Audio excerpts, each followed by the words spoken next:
Secara umum, curbs atau curbstone adalah jalur yang ada di samping sirkuit utama. Biasanya jalur tersebut dicat dengan warna yang mencolok agar lebih mudah dilihat. Curb bisa jadi garis pembantu bagi pembalap untuk mengetahui batas racing line sehingga mereka tidak keluar jalur. Alur curb berbeda dengan lintasan utama karena memiliki tekstur gundukan bergerigi. Fungsi utama curb adalah untuk menahan pembalap keluar dari lintasan karena daya cengkram atau grip lebih baik dari aspal. Curb akan diwarnai dengan 3 warna, yakni merah, putih, dan hijau. Jalur merah putih menandakan curb berfungsi untuk memandu pembalap di lintasan, dan warna hijau berfungsi sebagai penanda track limit atau pembatas track. Curb memiliki jarak minimal 12 meter dengan bagian awal dan akhir berbentuk segitiga. Curb atau curbstone punya 2 jenis, yakni entry curb dan exit curb. Masing-masing memiliki 2 kondisi yang berbeda. Entry curb merujuk pada keadaan ketika pembalap mulai memasuki tikungan, mereka akan melewati entry curb. Sedangkan exit curb adalah kondisi di mana pembalap hendak menancap gas saat keluar dari tikungan. Mereka akan melewati exit curb untuk membantu mendapatkan kecepatan mereka lagi. Aksi saling salip menyalip tidak jarang membuat rider MotoGP mengalami crash. Walau jatuh dari motor saat kecepatan tinggi, rider MotoGP terkadang tidak mengalami cedera serius. Hal ini dikarenakan setiap rider MotoGP diwajibkan menggunakan baju balap atau wear pack dengan desain khusus. Berbeda dengan baju balap mobil atau olahraga lainnya, khusus untuk baju balap MotoGP terdapat punuk di bagian punggung wear pack. Wear pack yang digunakan oleh rider MotoGP memiliki banyak perangkat penting. Pada punuk ini tersimpan berbagai perangkat elektronik yang berhubungan dengan airbag supaya airbag bisa mengembang. Selain itu, di dalam punuk juga tersimpan perangkat elektronik yang berfungsi untuk menyimpan data-data rider, seperti data ketika rider terjatuh hingga informasi lain dari tubuh rider seperti gaya balap, temperatur badan, tekanan darah, hingga detak jantungnya. Masih ada juga perangkat Global Positioning System atau GPS di dalam punuk ini. Semua data itu disematkan dalam chip canggih dengan memory card yang ada di dalam punuk. Fungsi terakhir adalah untuk wadah atau tempat menyimpan air minum. Tujuannya agar rider tidak mengalami dehidrasi dan bisa tetap berkonsentrasi saat balapan. Kapasitas air yang ditampung adalah 300 ml. Pembalap MotoGP memiliki postur badan yang berbeda-beda, ada yang tinggi dan pendek. Ternyata postur tubuh memiliki pengaruh yang cukup besar dengan performa di atas lintasan.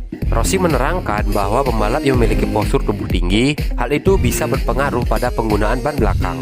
Pembalap dengan tubuh tinggi akan memberikan tekanan lebih besar ke ban bagian belakang, dan itu menyebabkan ban belakang lebih cepat habis. Selain itu, pembalap dengan postur badan tinggi akan kesulitan saat menguasai motor di lintasan sirkuit, termasuk saat melakukan manuver. Hal ini berbanding terbalik dengan pembalap yang bertubuh pendek, karena dengan postur tubuh pendek akan membuat pembalap lebih mudah meminimalisir gesekan dengan udara, yang bisa mempengaruhi kecepatan motor dan akhirnya akan mempengaruhi waktu putaran saat balapan berlangsung. Badan yang kecil tidak akan menguras banyak bahan bakar karena bobot motor dan pembalap lebih ringan, sehingga motor bisa melesat dengan cepat di lintasan.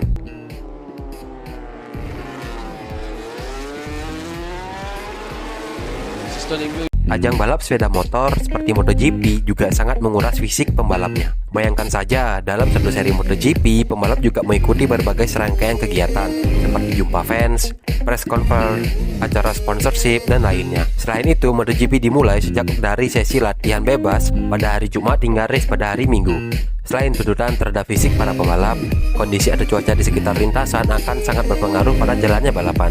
Jumlah keringat pembalap MotoGP yang hilang dalam sekali balapan pun cukup banyak, yang mana bisa mencapai 2 liter dalam 45 menit. Sedangkan dari majalah Italia, Gazzetta menyebutkan bahwa pembalap bisa mengeluarkan 1.500 kalori untuk sekali balapan. Jumlah ini hampir sama dengan 2 jam lari pagi.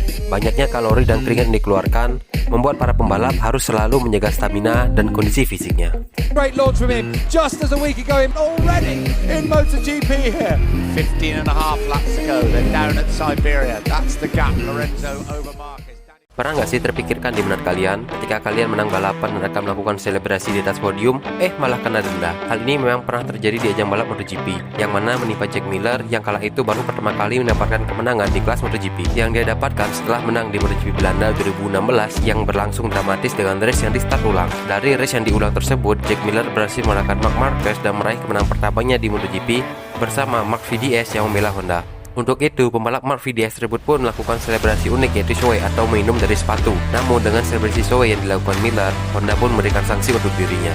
Alasan Honda melakukan hal tersebut lantaran ternyata Miller terlalu banyak minum, dan sanksi yang diberikan oleh Honda adalah untuk membuat Miller lebih dewasa. Tapi tampaknya tradisi show nggak bakal hilang tuh dari Jack Miller. Pasalnya, dirinya juga kembali melakukan selebrasi show setelah dirinya naik podium 3 di seri MotoGP Australia 2019. Ya, walaupun bersama perahu Ducati bukan Honda.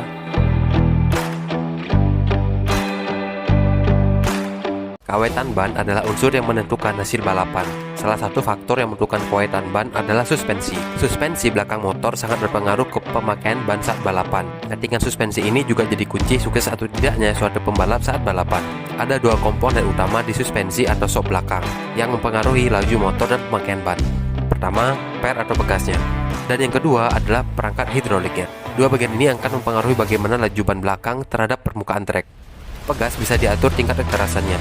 Secara garis besar ada dua, yakni keras dan lunak. Jika per atau pegas terlalu keras, maka berat akan tertumpul langsung pada ban.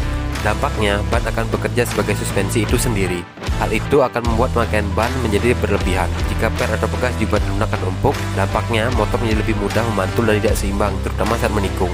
Hidrolik berfungsi untuk mempengaruhi kecepatan kerja dari per. Jika hidrolik disetting lunak atau empuk, maka oli dapat mengalir dengan mudah. Jika hidrolik disetting keras, maka aliran oli akan terbatas. Gelaran MotoGP yang merupakan event balap motor dengan tahta tertinggi di dunia pastinya menjadi tempat riset dan penerapan teknologi tertinggi untuk sepeda motor. Menariknya, pabrikan Yamaha pernah bikin geger dengan mencoba mengaplikasikan dua shock breaker pada suspensi belakang YZR M1, tepatnya pada tes MotoGP di JRS tahun 2003. Yamaha menjajal menggunakan dua shock breaker tersebut. Tujuan penggunaan dua shock breaker sendiri adalah demi meningkatkan daya cengkram ban belakang. Mendiang Norit Ape ditunjuk menjadi tester Yamaha YZR M1 dengan dua shock breaker belakang tersebut. Pemasangan dua shock breaker tersebut tidak seperti dengan motor harian, karena posisinya sama seperti pemasangan monoshock, hanya saja shocknya ada dua. Meski demikian, pada akhirnya penggunaan dua shock breaker untuk suspensi belakang tersebut akhirnya tidak digunakan pada balapan musim 2004 dan kembali menggunakan monoshock seperti umumnya.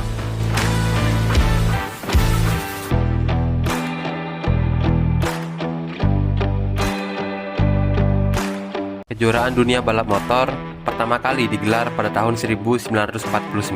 Berbagai era sudah dilalui oleh ajang balap satu ini. Beragam nama besar pernah dan sedang menghiasi MotoGP. Sebut saja Valentino Rossi, Marc Marquez, Jorge Lorenzo, Giacomo Agostini, Mick Doohan, dan lainnya. Akhir pekan ini, ronde kelima sesi balap MotoGP akan kembali bergulir. Kali ini, gelaran GP Prancis yang berlangsung di sirkuit Le Mans akan menjadi balapan yang sangat spesial, karena balapan GP Prancis ini akan menandai balapan ke-1000 ajang balap motor paling bergensi di dunia itu. Ya, samalah jumlahnya kayak jumlah balapan Ferrari. Sebuah fakta unik tentang Le Mans adalah jika Anda menempuh perjalanan dari tempat di mana MotoGP pertama kali diadakan, yaitu di Isle of Man, menuju Le Mans, maka Anda akan menempuh jarak sejauh 1000 km. Hal ini seperti menandakan bahwa sudah tepat kiranya Isle of Man menjadi tempat pertama diadakannya MotoGP, sedangkan Le Mans menjadi tempat perhelatan seri MotoGP yang ke-1000.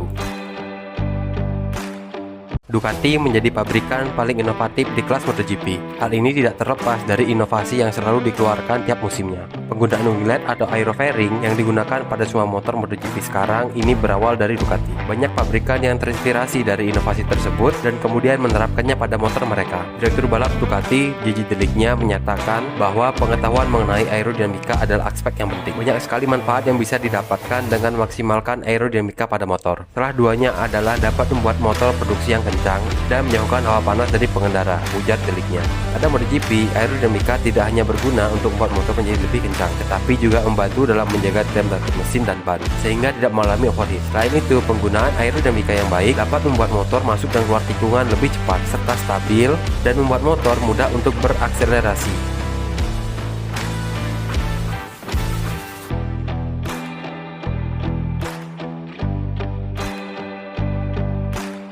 Umumnya, ban hanyalah karet hitam berbentuk bundar dan simetris. Tapi di ajang MotoGP, ban justru dibikin asimetris. Karena ban MotoGP didesain berdasarkan karakteristik sirkuit. Senyawa bahannya pun berbeda, mengikuti tingkat suhu dan abrasif sebuah sirkuit. Ban dioptimalkan senyawanya untuk mencapai keseimbangan sempurna antara daya tahan dan cengkraman. Di MotoGP ada dua jenis ban kering dan ban basah. Tapi memilih ban adalah permasalahan yang kompleks. Bukan sekedar soal balapan hujan atau kering. Salah satu faktor yang mempengaruhinya adalah suhu lintasan yang berbeda-beda setiap sirkuit. Misal, senyawa kompon di GP Prancis pasti berbeda dengan kompon di GP Malaysia yang suhu udaranya lebih panas. Meskipun sama-sama ban kompon. Selain itu, setiap trek MotoGP mempunyai karakter yang berbeda. Salah satunya jumlah belokan ke kiri dan ke kanan yang tidak sama. Ada yang banyak tikungan ke kanan atau sebaliknya. Juga ada sirkuit yang memiliki area yang menyebabkan keausan yang tinggi. Itulah kenapa Michelin membuat ban asimetris. Tujuannya menghasilkan karet dengan senyawa yang berbeda di satu sisi dan sisi lainnya.